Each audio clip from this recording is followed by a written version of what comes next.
ده مش تسريح عادي، دي صفارة إنذار. لما تساءل محافظ شمال سيناء قال: أنا بطمن الشعب المصري، لا يجرؤ بني آدم أن يهوب من الحدود المصرية. وده تسريح علني. ومن يقرب من الحدود المصرية لا يلومن إلا نفسه. وده مش تسريح بالمعلن، لكن بالمعلن والغير معلن. من هو محافظ شمال سيناء؟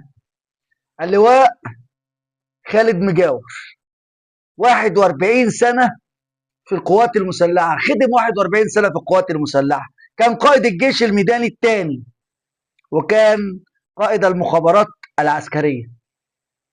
اللواء خالد مجاور يعني يعتبر تصريح عسكري صارم: من يقرب من الحدود المصرية لا يلومن إلا نفسه، بالمعلن والغير معلن. يعني في حاجات احنا قايلين عليها وفي حاجات احنا ما قلناش عليها.